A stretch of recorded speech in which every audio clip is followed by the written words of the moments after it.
All right, fellas. So I'm reporting in because I had the idea on YouTube. Lou Ferrigno's training from the 90s was recommended to me. This video, I've never seen it before, and I was curious. I wanted to see how he trained. So I logged on to YouTube, and I figured, let's freaking document this. But then when I got to YouTube, the first thing that was recommended to me was get a huge back with only 3 exercises.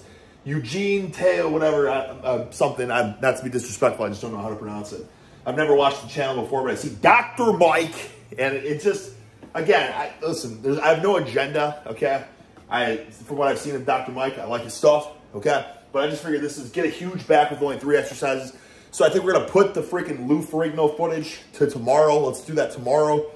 Let's check this out, mainly because it's only an 11-minute video or whatever, and I think my wife and daughter are going to be home in like 15 minutes, so I figured let's crank this one out. The Louis Ferrigno video is like 30 minutes long, so we're going to need like an hour for that one.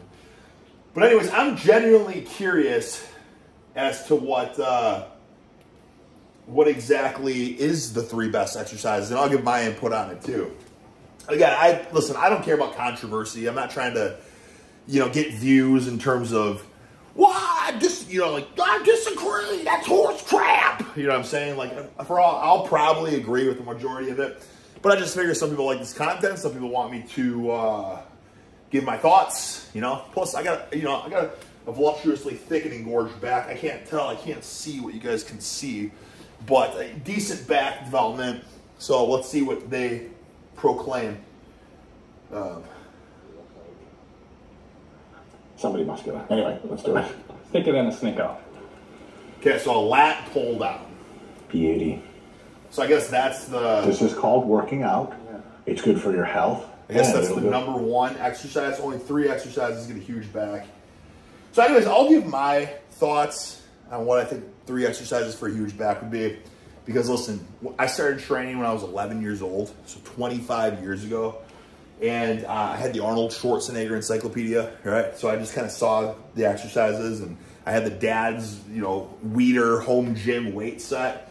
So I basically did what I could figure out on my own, and that was pull-ups, lat pull-downs, and like dumbbell rows and stuff. So I did lat pull-downs and like cable rows. I did those like every day, right?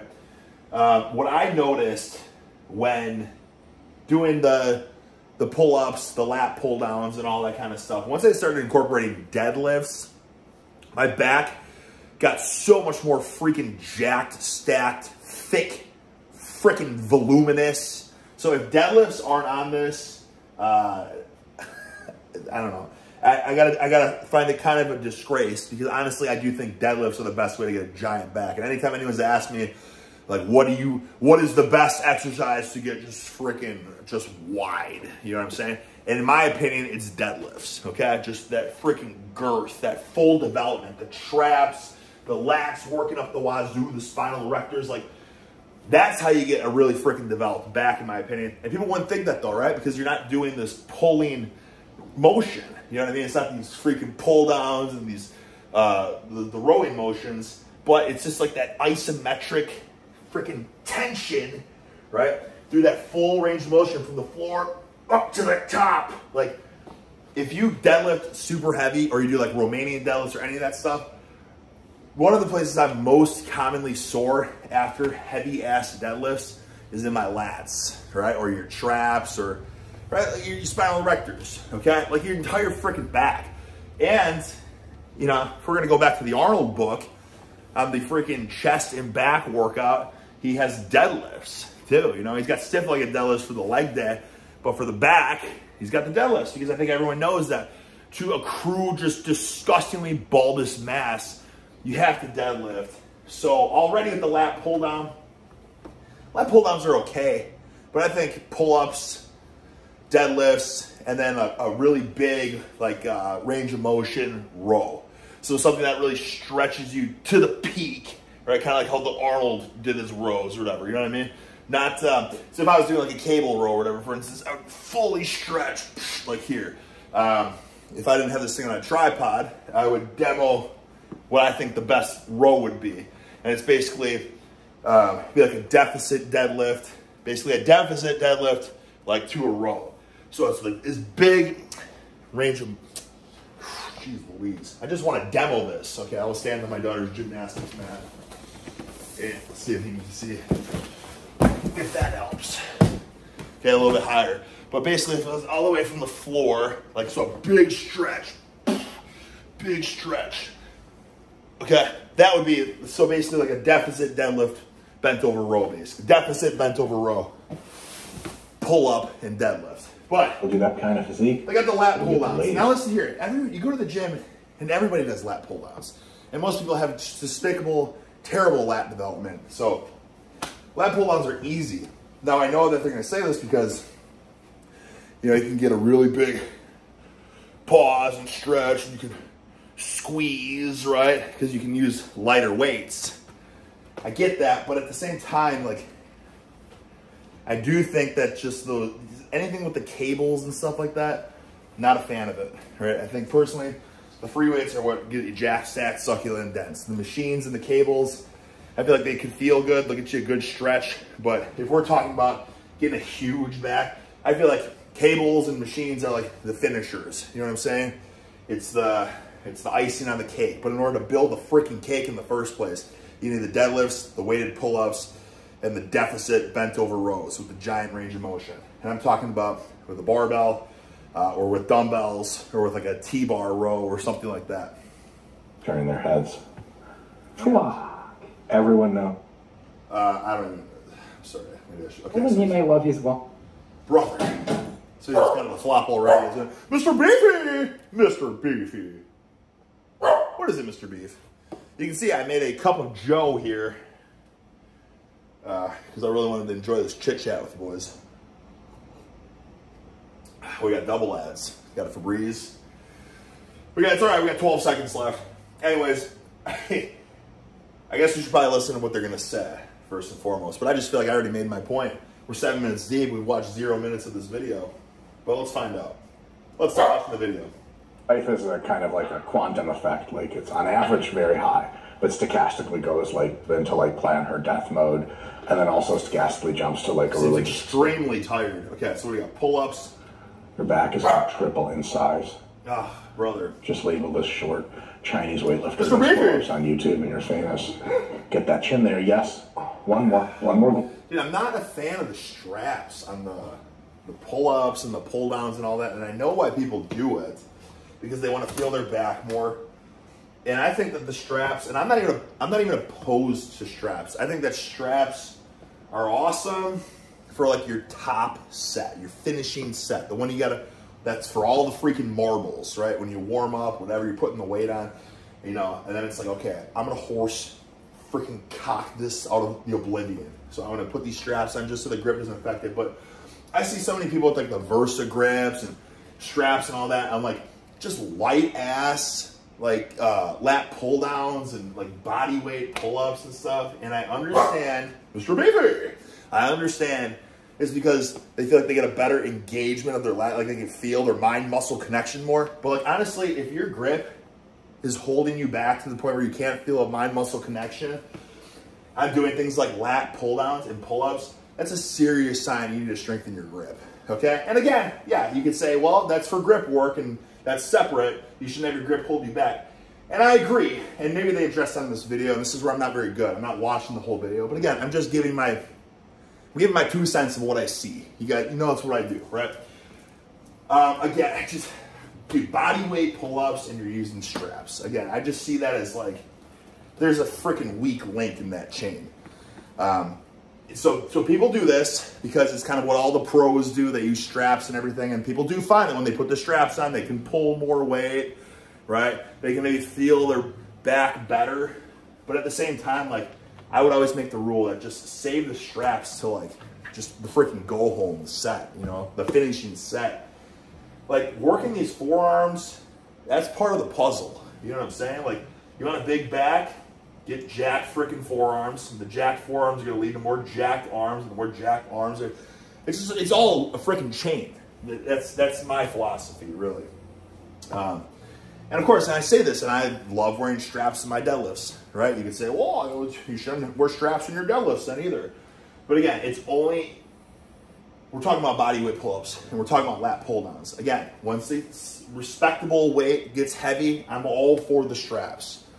But in this demo here, he's body weight, right? He's body weight. Big stretch, hold the stretch. Big and he's using straps. And I just feel like that's yes. teaching the newbies and the kids and stuff to watch this, that they should be wearing straps for their pulling work. That your set had all of the qualities of what we would consider a good set. And there are really only kind of two. Was your technique externally good to us? And were you trying? It's sort of really not that complicated. Well, there you go. See, I totally agree with that, right? So the technique, obviously, whatever, of course, right? But the trying, the effort, okay? So was it make a good set? Did you frickin' try, okay? Because I feel like that's where there's a lot of disconnect in today's day and age for the most part. Well, in every day and age, obviously. I can't speak for the freaking 70s, 80s, and all that. But when you go to the gym and people are doing this stuff, it's like, yeah, they might be doing it. They might be doing it with the most textbook pulling form. But at the end of the day, are you trying? And even if you think you're trying, like, are you sweating? Do you know what I'm saying? Are you really exerting effort? Because you can really push it, okay, when it comes to this stuff. And I feel like that's where the form and all that, the lines get blurred, because then you become so freaking hypercritical on the form, so that once the form starts to break down, you don't try anymore. Because you're like, oh, well, that's, I've reached mechanical failure or whatever. Do you know what I'm saying? Like, I'm not going to carry on with bad form. But I feel like that's also, to me, you're not trying, in my opinion. I know that's controversial, and I know I'm going to get a lot of flack for that too. Because I get it. I understand the arguments for both sides. People are going to say, well, if you can't do it, you know, you're pushing it to failure with the perfect textbook form, that's the only way to truly document it. But at the end of the day, like, again, it's just freaking hard work. The harder you work, the better your results are going to be. And I just talked about that in the video yesterday too. It doesn't really matter what program you do. Like, if you go in there and you're going balls to the freaking wall, right? You could do the same 3 exercises every day. Right? You could squat and bench and do pull-ups every single day, no days off, right? No plan, no nothing. If you're going balls to the freaking wall and you're pushing it to the point where you're just grinding out more weight or more reps, like your program, you're probably gonna be better off with that than doing the most flawless, perfect program that theoretically is perfect, but you're not going balls to the wall. You're not freaking grinding. You're not getting more weight or more reps or whatever. Well, theoretically, I'm progressing because I'm doing this is my program, but it's like, at the end of the day, freaking big balls or get the frick out. You know what I'm saying? But so many people fuck both of those things up, and some people just get one, some people get the other. So you get this effect where someone's like, yeah, man, fucking Dorian Yates, and they do this weird half-rep bullshit. And you're like, the fuck are you doing? You trying to avoid work? You know, we got the evidence.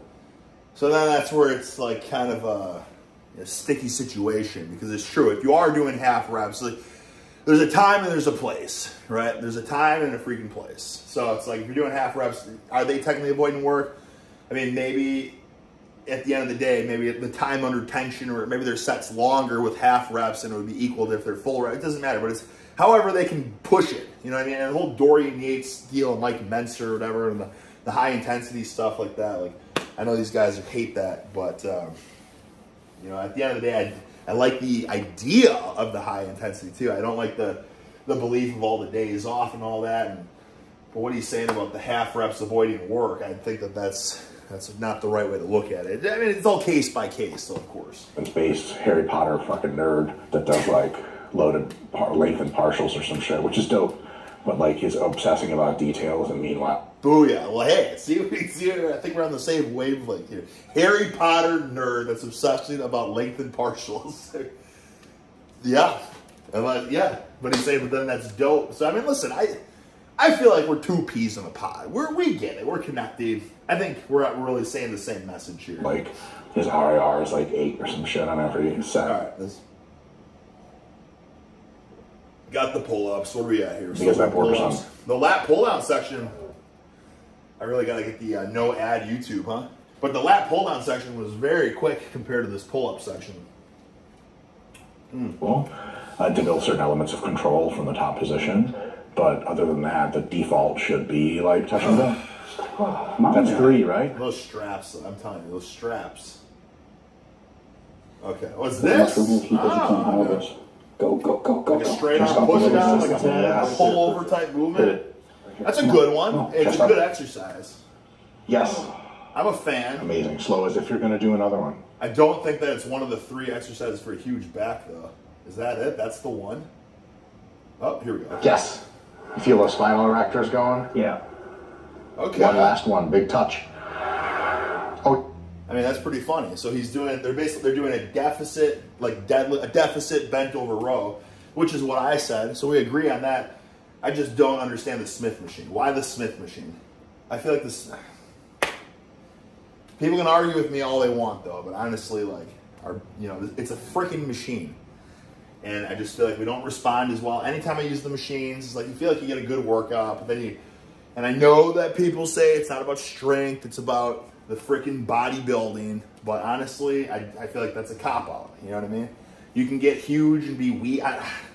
I don't know. Listen here. Like, the reason I wanted to watch this Lou Ferrigno thing with you guys is because I turned it on, I wanted to see what it was. And after I watched it for 30 seconds, I was like, I don't know, I gotta chit chat with the boys about this. Because one of the first things he was saying, he's like, I'm not trying to be a power lifter. You know, bodybuilding is not about how much weight you can lift. It's about, whatever, the form stimulate the muscle. He's like, and the guy's like, oh, so you only, what do you work up to on the dumbbell? I only need like the 70s. And like Lou Ferrigno was like 300 pounds. Like, dude, 70s? Like, I get it. It's not about the weight. It's about stimulating the muscle. But at the same point, like, the weight is a big part of the freaking stimulus, okay?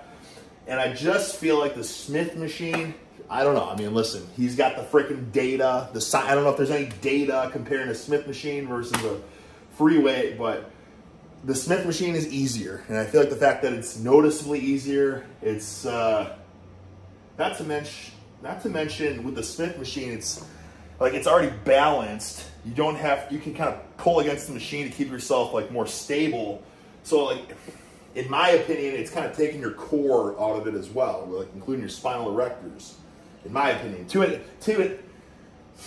a degree, right? Not totally, but listen, I've rode plenty on the Smith machine, and obviously it feels good, right? But again, if we're talking about get huge back with only 3 exercises. I mean, who needs only 3 exercises in the first place? This is a good exercise or a good video for people like that are doing home gym workouts, in my opinion. They have limited equipment. Smith machines and cable push downs and all that kind of stuff. Like, save that for when you want to dick around in the gym. Like, oh yeah, that does feel pretty good. Barbell, a deficit barbell bent over row, a deadlift, and pull-ups. Like, those are things you can do at home. And in my humble opinion, those are the best 3 back exercises. You can get just disgustingly jacked and very strong. I know these bodybuilders don't care about strength, but very strong back. Those are really the only 3 exercises you need, in my opinion. Yeah, you got another one after this. Let's go, Eugene. Big stretch. Yes. Around that back. Yeah, butt high, butt high, butt high. Oh. Good stuff. Fuck.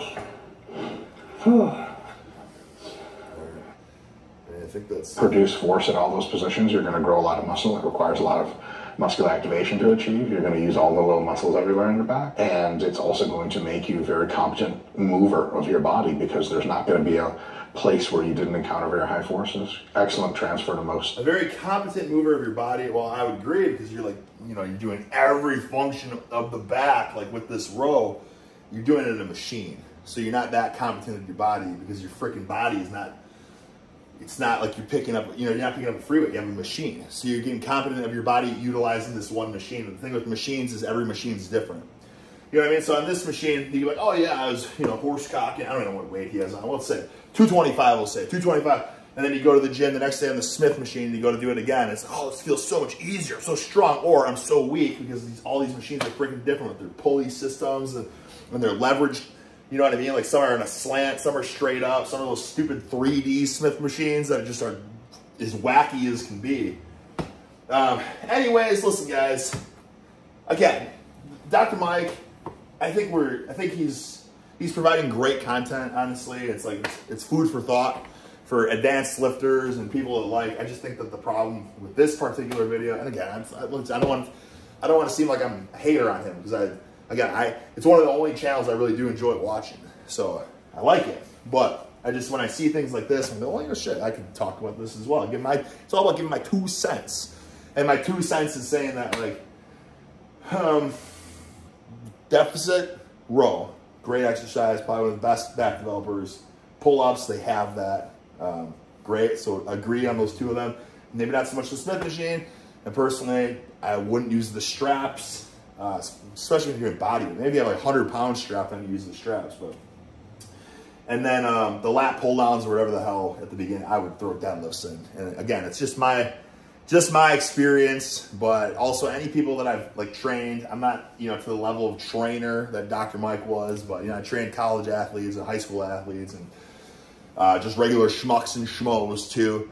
And I would always have them deadlift and stuff. And when they started deadlifting, their back was the first. I mean, that's like, if there was ever noticeable gains to be made in these people, it was always their back development.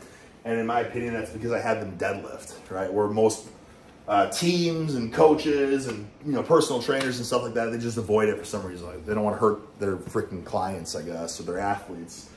They avoid it, and I think it's a shame because the deadlift's the most like freaking primal, functional movement there is. And it will get your back jacked, stacked, succulent, dense, okay? So, Ricky B, name of the game.